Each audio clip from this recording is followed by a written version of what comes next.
नमस्कार दोस्तों, स्वागत है आप सभी का अपने YouTube चैनल रेनबो एकेडमी में। वीडियो में हम लोग चर्चा करने वाले हैं कंप्यूटर का वर्गीकरण। तो कंप्यूटर का वर्गीकरण 3 तरीके से किया जाता है, हार्डवेयर के आधार पे, कार्य पद्धति के आधार पे और आकार और कार्य के आधार पे। जिसमें से हम लोग हार्डवेयर के उपयोग के आधार पे जो पीढ़ी का सीरीज था, पहली पीढ़ी, दूसरी पीढ़ी, तीसरी पीढ़ी और 5वीं पीढ़ी के कंप्यूटर, उसे हम लोग ऑलरेडी डिस्कस कर चुके हैं। अगर आपने अभी तक नहीं देखा तो उसका लिंक डिस्क्रिप्शन में दिया हुआ है। और आज हम लोग इसका बाकी रिमेनिंग जितना भी पार्ट है कार्य पद्धति के आधार पे और आकार और कार्य के आधार पे डिस्कस करने वाले हैं। तो कार्य पद्धति के आधार पे कंप्यूटर जो है वो 3 तरीके से डिवाइड किया जाता है, एनालॉग कंप्यूटर, डिजिटल कंप्यूटर और हाइब्रिड कंप्यूटर। अंत में हम लोग इसका इंपॉर्टेंट एमसीक्यू भी डिस्कस करेंगे, तो आप वीडियो के अंत तक बने रहें। तो सबसे पहले हम लोग डिस्कस करेंगे एनालॉग कंप्यूटर। एनालॉग जो वर्ड है वो क्या होता है कि समय के साथ जो भी लगातार परिवर्तन होने वाली जितनी भी भौतिक राशियां होती है उसे एनालॉग राशि कहते हैं। तो एनालॉग का मतलब क्या हुआ कि जो समय के साथ क्या हो जाए, परिवर्तन हो जाए, वैसी राशि को क्या कहते हैं, एनालॉग राशि कहते हैं। जैसे तापक्रम, दबाव, विद्युत, वोल्टेज। अब इसे एनालॉग कंप्यूटर में अप्लाई कैसे करेंगे, तो एनालॉग कंप्यूटर वैसे कंप्यूटर को कहते हैं जिसमें विद्युत जो है, इलेक्ट्रिसिटी जो है वो एनालॉग रूप में उपयोग किया जाता है। एक लाइन में आप याद रखेंगे कि जिस कंप्यूटर में विद्युत एनालॉग रूप में उपयोग किया जाए उसे क्या कहते हैं, एनालॉग कंप्यूटर कहते हैं। और एनालॉग वर्ड क्या हुआ कि जो समय के साथ अपने आप को क्या करे, परिवर्तित करते रहे।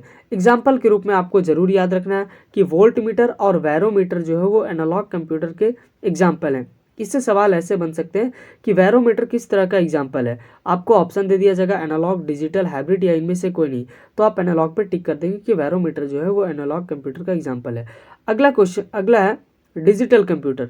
तो डिजिटल कंप्यूटर में जो डाटा होता है वो इलेक्ट्रिक पल्स के रूप में हम लोग सेंड करते हैं, इलेक्ट्रिक पल्स के रूप में भेजते हैं।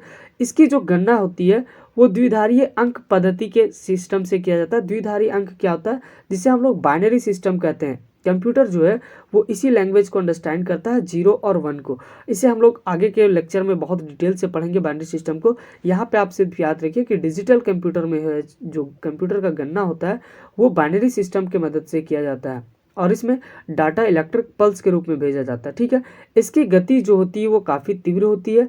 इसका एग्जाम्पल कौन है, तो डिजिटल कंप्यूटर का एग्जाम्पल है डिजिटल वॉच। अगला है computer hybrid computer. Hybrid computer जो है वो डिजिटल और एनालॉग कंप्यूटर का क्या है, मिश्रित रूप होता है। दोनों को मिला के डिजिटल कंप्यूटर और एनालॉग कंप्यूटर का जो मिश्रित रूप होता है उसे ही हम लोग हाइब्रिड कंप्यूटर कहते हैं। इसमें इनपुट तथा जो आउटपुट होता है वो एनालॉग रूप में होता है।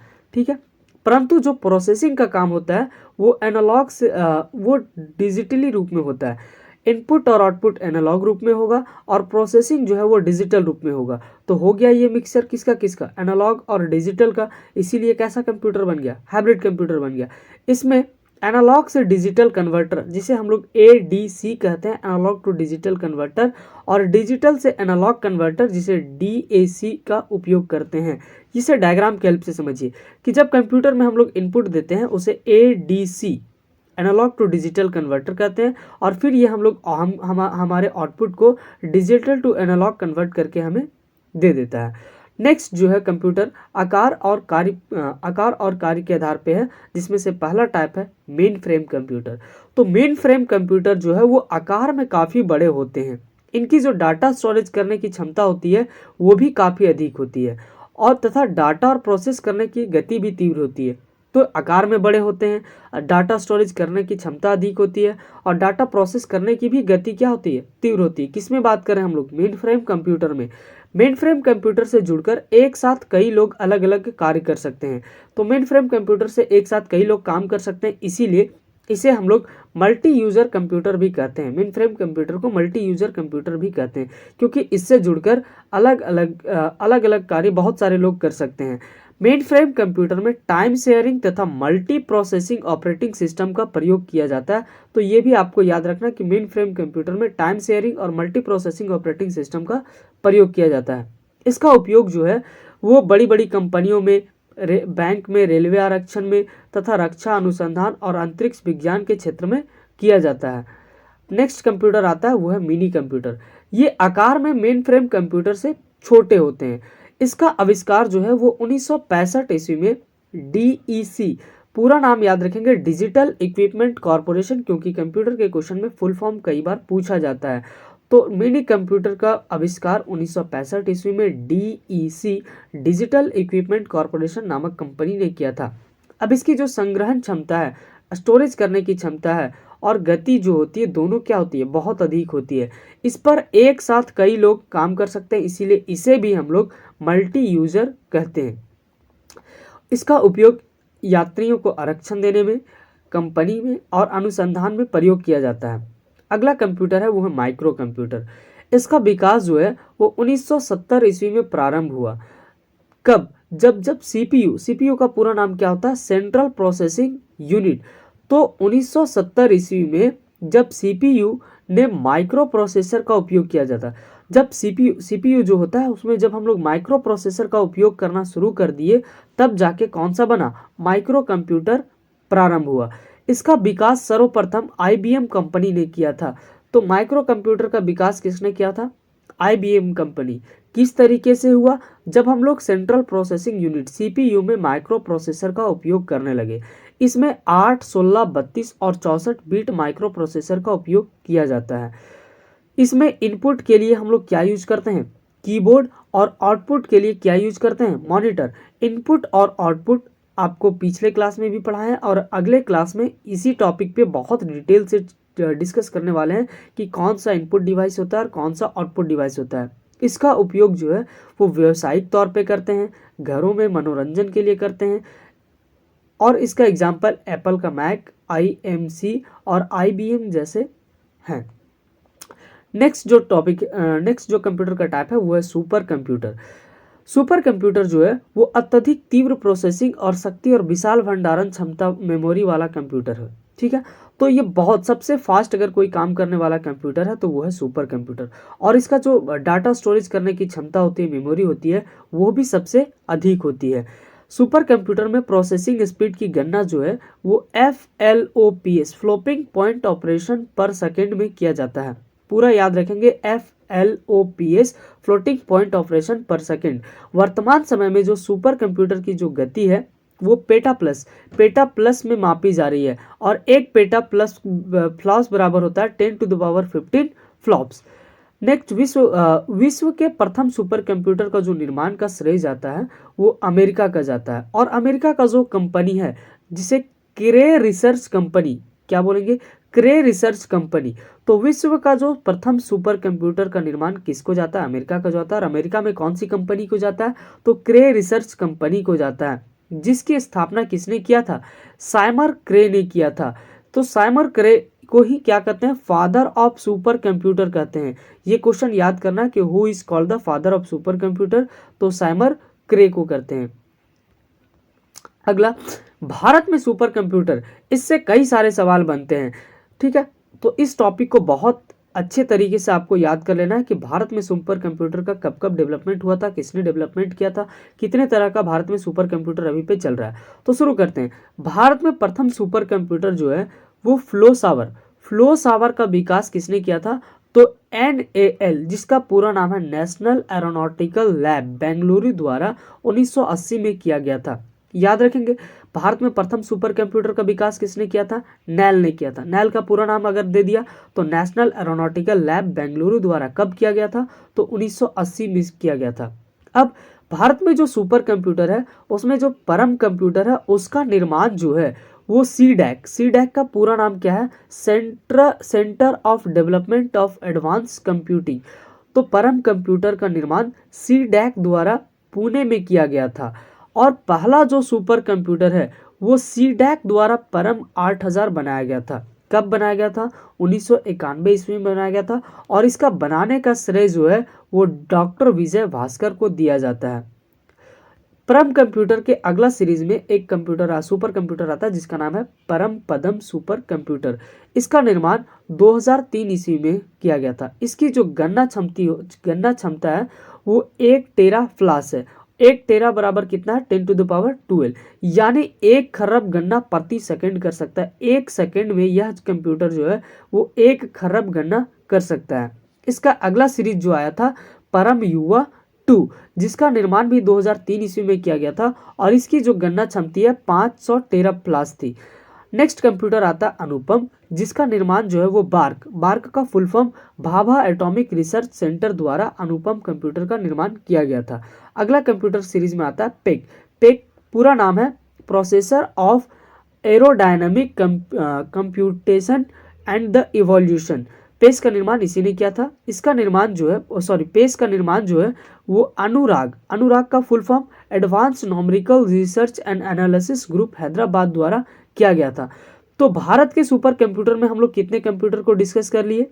एक तो हम लोग डिस्कस कर लिए कौन कौन, ये देखिए हम लोग डिस्कस किए परम कंप्यूटर के बारे में। आपसे पूछेगा कि इनमें से कौन सा भारत का सुपर कंप्यूटर है और कौन नहीं है, तो हम लोग परम कंप्यूटर सीरीज डिस्कस किए, अनुपम डिस्कस किए और पेस डिस्कस किए। अब इसके जितने भी ऑब्जेक्टिव क्वेश्चन बन सकते थे, जो जो इंपॉर्टेंट थे, उसे हम लोग डिस्कस करते हैं। सबसे पहला क्वेश्चन है प्रथम गणना यंत्र है। ऑप्शन है आपके पास घड़ी, डिफरेंस इंजन, एबेस्कस, कैलकुलेटर। तो प्रथम जो गणना यंत्र है वो है एबेकस, इसका सही आंसर है। अगला सुपर कंप्यूटर क्या है? सुपर कंप्यूटर क्या है? और इसका ऑप्शन दिया है एक साथ बहुत सारे प्रयोक्ता के डाटा प्रोसेस करता है, यह तीव्र तथा महंगी कंप्यूटर सिस्टम है, बड़े संगठनों में उपयोग किया जाता है, या ये सभी। तो सुपर कंप्यूटर का ये सभी बातें होती है, इसीलिए इसका ये आंसर हो जाएगा ये सभी। अगला क्वेश्चन है कंप्यूटर में प्रयुक्त आईसी चिप बनी होती है। जो कंप्यूटर में आईसी का पूरा फुल फॉर्म आपको बताए थे इंटीग्रेटेड चिप। तो इंटीग्रेटेड आईसी जो है किसकी बनी होती है? सिलिकॉन की, पर्ण की, क्रोमियम की, स्वर्ण की। तो इसका सही आंसर हो जाएगा सिलिकॉन की। आईसी जो चिप होता है इंटीग्रेटेड सर्किट जो है वो सिलिकॉन की बनी होती है। अगला क्वेश्चन है विश्व का प्रथम इलेक्ट्रॉनिक कंप्यूटर है एनिएक, यूनिवैक, मार्क और इनमें से कोई नहीं। तो इसका सही आंसर हो जाएगा एनिएक जो है वो विश्व का प्रथम इलेक्ट्रिक कंप्यूटर है। अगला सवाल है निम्नलिखित में से कौन सी भाभा परमाणु अनुसंधान केंद्र द्वारा विकसित सुपर कंप्यूटर है? अभी अभी हम लोग डिस्कस किए थे सुपर कंप्यूटर के बारे में कि बार्क द्वारा डेवलप जो है वो कौन सा कंप्यूटर है। तो इसका सही आंसर है अनुपम। अनुपम जो कंप्यूटर है वो किसके द्वारा डिस्कस किया गया है? तो बार्क द्वारा डिस्कस किया गया भारत का सुपर कंप्यूटर है। अगला सवाल हाइब्रिड कंप्यूटर का प्रयोग होता है। तो हाइब्रिड कंप्यूटर में क्या प्रयोग होता है? डिजिटल संकेत का, एनालॉग संकेत का, दोनों का, या इनमें से कोई नहीं। तो जब हाइब्रिड कंप्यूटर पढ़ा रहे थे तो उसमें बताया था कि हाइब्रिड कंप्यूटर जो है वो एक मिक्सचर है किसका किसका? डिजिटल कंप्यूटर का और एनालॉग कंप्यूटर का। तो इसमें हम लोग दोनों का प्रयोग करते हैं, तो इसका जो सही आंसर हो जाएगा वो दोनों हो जाएगा सी नंबर। अगला सवाल माइक्रो प्रोसेसर का आविष्कार किया था। माइक्रो प्रोसेसर का आविष्कार किसने किया था? आईबीएम ने, एप्पल ने, इंटेल ने या एचसीएल ने। तो इसका सही आंसर है इंटेल कंपनी द्वारा माइक्रो प्रोसेसर का आविष्कार किया गया था। अगला सवाल है आईबीएम का पूरा नाम क्या है और आईबीएम क्या है? तो आईबीएम एक चिप है, एक कंपनी है, कंप्यूटर का प्रकार है या मेमोरी डिवाइस है? तो इसका सही आंसर हो जाएगा कि आईबीएम एक कंपनी है। नेक्स्ट सवाल है कि वर्तमान पीढ़ी के कंप्यूटर में प्रयोग होते हैं। जो अभी के कंप्यूटर हैं उसमें क्या हम लोग यूज करते हैं? SSIC, MSIC, VLSIC या ULSIC का प्रयोग करते हैं। तो इसका सही आंसर हो जाएगा वर्तमान पीढ़ी के कंप्यूटर में हम लोग ULSIC का उपयोग करते हैं, जिसका पूरा नाम होता है अल्ट्रा लार्ज स्केल इंटीग्रेशन। पीछे के वीडियो में जब पीढ़ी ऑफ कंप्यूटर पढ़ा रहे थे तो उसमें ये चीज़ बताया गया है। अगला सवाल है संसार का प्रथम प्रोग्रामर किसे माना जाता है? चार्ल्स बेबेज को, लेडी एडा अगस्ता को, एप्पल को या आईबीएम को? तो इसका सही आंसर है लेडी एडा अगस्ता को संसार का प्रथम प्रोग्रामर माना जाता है। द्विधारी पद्धति का प्रयोग होता है। जो बाइनरी सिस्टम है वो किस कंप्यूटर में प्रयोग किया जाता है? एनालॉग कंप्यूटर में, डिजिटल कंप्यूटर में, हाइब्रिड कंप्यूटर में या किसी में नहीं? तो डिजिटल कंप्यूटर में हम लोग उपयोग करते हैं बाइनरी सिस्टम का। इसका सही आंसर है डिजिटल कंप्यूटर। अगला सवाल आईसी इंटीग्रेटेड सर्किट चिप का विकास का श्रेय किसे जाता है? चार्ल्स बेबेज को, JS किल्वी को, रॉबर्ट नोई को या बी और सी दोनों? तो इंटीग्रेटेड चिप जो है जिसे हम लोग आईसी कहते हैं, इसका जो डेवलपमेंट हुआ था 1958 ईस्वी में जैक किल्वी और रॉबर्ट नोई द्वारा किया गया था। तो इसका जो सही आंसर हो जाएगा वो बी और सी दोनों है। अगला सवाल निम्न में से कौन भारत में विकसित सुपर कंप्यूटर नहीं है। आ गया ना वो सवाल। अब यहाँ पे देखिए, परम भारत में विकसित है, अनुपम भी भारत में विकसित है, पेस भी भारत में विकसित है, विप्रो जो कंप्यूटर है वो भारत में विकसित नहीं है, तो इसका सही आंसर हो जाएगा विप्रो। अगला सवाल, भारत में सिलिकॉन वैली है, भारत में सिलिकॉन वैली कहाँ है? चेन्नई में, दिल्ली में, बेंगलुरु में, गुजरात में, तो इसका सही आंसर है बेंगलुरु में। अगला सवाल है, भारत में विकसित परम सुपर कंप्यूटर का विकास किस संस्था ने किया था? ऑप्शन दिया हुआ है सीडैक, आईआईटी कानपुर, बार्क और आईआईटी दिल्ली। तो परम सुपर कंप्यूटर का विकास जो है वो सीडैक कंपनी ने, सीडैक द्वारा किया गया था। सीडैक का पूरा नाम आपको बताए थे, centre of development of advance computing. और बार्क द्वारा कौन सा कंप्यूटर डेवलपमेंट किया गया था?